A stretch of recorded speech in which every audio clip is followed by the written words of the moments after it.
ఈ ఇష్యూ వచ్చినప్పుడు గతంలో తులసి చంద్ గారి విషయం కూడా బయటికి రావడం జరిగింది.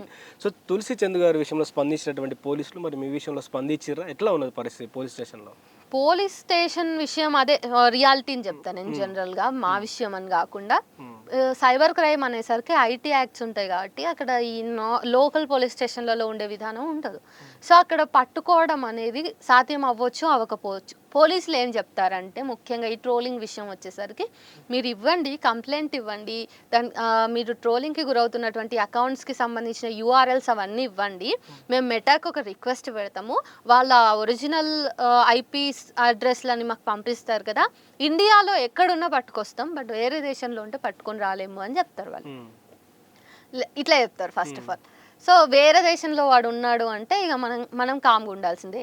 వేరే దేశంలో ఉండి అంటే నేను ఇక్కడ ఉన్నాను, బట్ నా ఐడిని నేను వేరే దేశంలో ఉన్న నా ఫ్రెండ్ చేత రన్ చేయించేటటువంటి అవకాశం కూడా ఉంటుంది.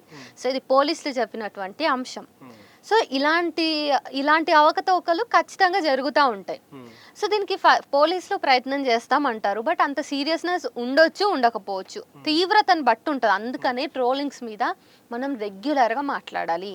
రెగ్యులర్గా ట్రోల్కి గురవుతున్న వాళ్ళు మాత్రమే కాకుండా మొన్న నాకు ఒక ఫోటో వైరల్ అయ్యేసరికి ప్రతి ఒక్కరూ స్పందించి stand with Viplavasri, stand with Asma అని ఎట్లయితే పెట్టారో అట్లా ప్రతి ఒక్కరి మీద జరిగిన ట్రోల్స్కి పెట్టాలి. ఎందుకు నేను ఆస్మా, తులసి చందు మేమే కాదు ట్రోల్స్కి గురవుతున్న వాళ్ళం, చాలామంది ఉన్నారు. సో వాళ్ళందరికీ ఏ చిన్న అంశం జరిగినా, ఏ చిన్న ట్రోల్ జరిగినా మనం అంతా అలాగ మాట్లాడాలి.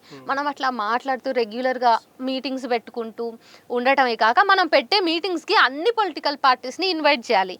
చూడండి ఇదిగో ఇట్లా పరిస్థితి, మీ పార్టీకి సంబంధించిన మీ పార్టీ పేరు చెప్పుకొని చేస్తున్నటువంటి వాళ్ళ బిహేవియర్ ఇట్లా ఉంది, వీళ్ళ ప్యాటర్న్ ఇట్లా ఉంది, వీళ్ళ ప్యాటర్న్ ఆఫ్ ట్రోలింగ్ అనేది ఇట్లా ఉంది అని చెప్తే వాళ్ళ అఫీషియల్ హ్యాండిల్స్ నుంచి మీరు ఇట్లా చేయకండిరా బాబు పార్టీ పరువు పోతుంది అని చెప్పేసి వాళ్ళు ఏమైనా మాట్లాడి ఒక అపీల్ చేస్తే, ఒక్క చిన్న పోస్ట్ అన్ని పొలిటికల్ పార్టీస్ వాళ్ళ పర్సనల్ హ్యాండిల్స్లో అయినా లేకపోతే పార్టీ హ్యాండిల్స్ అయినా పెడితే అది చాలా ప్రభావవంతంగా పనిచేస్తుంది, ట్రోలింగ్స్ని తగ్గించేటటువంటి అవకాశం ఉంటుంది. సో ఇదొకటి. ట్రోలింగ్స్ అనేది నేను చెప్పినట్టుగా నా సమస్యను మీ సమస్యను కాదు, ఇది సమాజంలో ఉన్నటువంటి అందరి సమస్య. ముఖ్యంగా బలయ్యేది మహిళలు. పురుషులు ట్రోలింగ్కి గురైనా మళ్ళా బూతులన్నీ కూడా మహిళలకే వస్తాయి. సో ఇది రాజకీయ నాయకులు ఆలోచించాలి. ఇప్పుడు చంద్రబాబు నాయుడు గారి భార్యని ట్రోల్ చేసినప్పుడు ఆయన నిండు సభలో ఏడ్చేసి ఆ ట్రోలింగ్ని అంత సీరియస్గా తీసుకుంటాడు. జనసేన పవన్ కళ్యాణ్ విషయంలో పవన్ కళ్యాణ్ మీద ట్రోల్ చేసినటువంటి ఒక స్టాండప్ కమీడియన్ని వేరే రాష్ట్రం పోయి పట్టుకొచ్చిర్రు ఇమ్మీడియట్గా. ఆ చిత్తశుద్ధి, ఆ రెస్పాన్స్, ఆ ఇమ్మీడియట్ రెస్పాన్స్ అనేది జర్నలిస్టుల మీదనే కాదు, సమాజంలో ఏ సాధారణ అమ్మాయి మీద జరిగితే కూడా అది రైట్ వింగ్లో ఉన్న మహిళ అంటే, ఫర్ ఎగ్జాంపుల్ చెప్తున్నా, నా ఇష్యూ బయటకు వచ్చిన తర్వాత వీళ్ళ విషయంలో మీరు ఎందుకు మాట్లాడలేదు అని చెప్పేసి అడ్వకేట్ మౌనికా సుంకర ఫోటో కానీ, ఆకుల శ్రీవాణి ఫోటో, లేకపోతే ఇతర మహిళలు బీజేపీకి అనుసంధానమైన మహిళల ఫొటోస్ పెట్టి అడుగుతున్నారు. బాబు మాట్లాడదాం, మీరు నన్ను ట్రోల్ చేసి వీళ్ళ కోసం ఎట్లా అడుగుతారు? మీరు నన్ను కూడా ట్రోల్ చేయకుండా అది మాట్లాడుంటే నీ మాటకు నేను విలువిచ్చేదాన్ని. మీరు ఎట్లా అయినా నేను వాళ్ళకు కూడా విలువిస్తా, వాళ్ళ మీద కూడా ట్రోలింగ్ జరగకూడదు. బీజేపీ ఐటీ సెల్ మెయింటైన్ చేసి నాలాంటి వాళ్ళని ట్రోల్ చేస్తుంది అన్నంత మాత్రాన బీజేపీలో ఉన్నటువంటి మహిళల్ని మీరు ట్రోల్ చేయండి అని నేను ఎవరికి సజెస్ట్ చేయను. మహిళలు ఎక్కడైనా మహిళలే. అయితే ఈ చిత్తశుద్ధి ట్రోలర్స్కి అలాగే పార్టీలో ఉన్నటువంటి నాయకులకు ఉండాలి. చంద్రబాబు నాయుడు భార్యకి ట్రోల్ జరిగినప్పుడు వాళ్ళు ఎంత బాధపడ్డారో, సాధారణ మహిళకి ట్రోల్ జరిగితే వాళ్ళ ఇంట్లో వాళ్ళు కూడా అంతే బాధపడతారు అనేటటువంటిది రాజకీయ నాయకులు ఆలోచించగలగాలి. ట్రోలర్స్ కూడా వాళ్ళ ఇంట్లో ఉన్నటువంటి మహిళల్ని దృష్టిలో పెట్టుకోవాలి అనేది నేను చెప్తా. సో ఇదంతా జరుగుతుంది కదా, మరి ఇదంతా జరుగుతుంది, ఇంత ఇబ్బంది పెడతా ఉన్నాడు సోషల్ మీడియాలో. దీని తర్వాత మీరు మీ ప్రయాణాన్ని ఆపేస్తారా, లేకపోతే మళ్ళీ పోరాడడానికి బలం తెచ్చుకొని మళ్ళీ ఇంకా ఎక్కువ పోరాడడానికి ప్రయత్నిస్తారా? దాదాపు 400కు పైగా స్టాండ్ విత్ విప్లవశ్రీ పోస్టులు వచ్చినాయి. చాలా ప్రముఖులు, ఐపీఎస్ ఆఫీసర్, నేను ఎవరి పేరు ఎందుకు చెప్పట్లేదంటే ఒక్కరి పేరు చెప్తే అందరి పేరు చెప్పేంత ప్రముఖులు ఉన్నారు. సో వాళ్ళు నన్ను ట్యాగ్ చేసిన వాళ్ళే 300కు పైగా ట్యాగ్ రిక్వెస్ట్లు వచ్చినాయి నాకు. ట్యాగ్ అయినాయి. నాకు ట్యాగ్ అవ్వకుండా కూడా చాలామంది పోస్టులు పెట్టారు, వీడియోస్ చేశారు, వార్తల్లో వేటు న్యూస్ నుంచి నమస్తే తెలంగాణ పత్రికలో వచ్చింది, ఇట్లా చాలా పత్రికల్లో నా కోసం వార్తలు ప్రచురించారు, నా కోసం మాట్లాడారు కదా. వాళ్ళందరినీ ఇప్పుడు నేను ఆపేయటం అంటే వాళ్ళందరినీ మోసం చేసినట్టు అవుతుంది. వాళ్ళు నా మీద పెట్టుకున్నటువంటి నమ్మకాన్ని నేను వమ్ము చేసినట్టు అవుతుంది. కేవలం వాళ్ళ నమ్మకం కోసం కాదు, కానీ నేను ఎట్టి పరిస్థితుల్లోనూ నేను అన్ని రకాల యుద్ధాలకు సిద్ధమయ్యే ఒక కవిగా ఈ సమాజంలోకి వచ్చిన. కేవలం జర్నలిస్ట్గా రాలేదు. ఒక కవిగా వచ్చినప్పుడు నాకు ఇంకా ఎక్కువ నైతిక బాధ్యత ఉంటుంది. ఒక కవిగా ఉన్న నాకే ఇంత ట్రోలింగ్ ఉంటే, ఒక జర్నలిస్ట్గా ఉన్న నాకు ఇంత ట్రోలింగ్ ఉంటే, సామాన్య ఆడపిల్లల పరిస్థితిని నేను ఎంపతితో చూడగలుగుతా.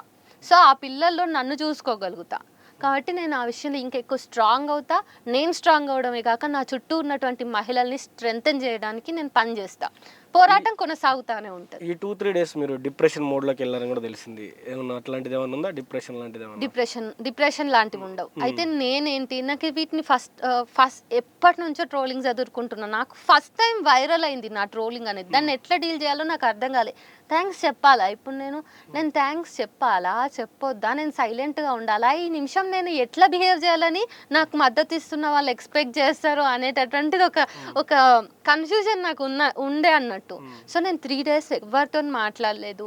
కాల్స్ చేస్తే కూడా ఎక్కువ ఆన్సర్ చేయలేదు, ఎవరికి టెక్స్ట్ చేయలేదు, రిప్లై లేదు. చాలా వర్షం కుండపోత వర్షం పడ్డట్టుగా నా సోషల్ మీడియా హ్యాండిల్స్, నా మొబైల్ అంతా కూడా అట్లా అయిపోయింది. నేను ఎవరికి రెస్పాండ్ అవ్వలేదు.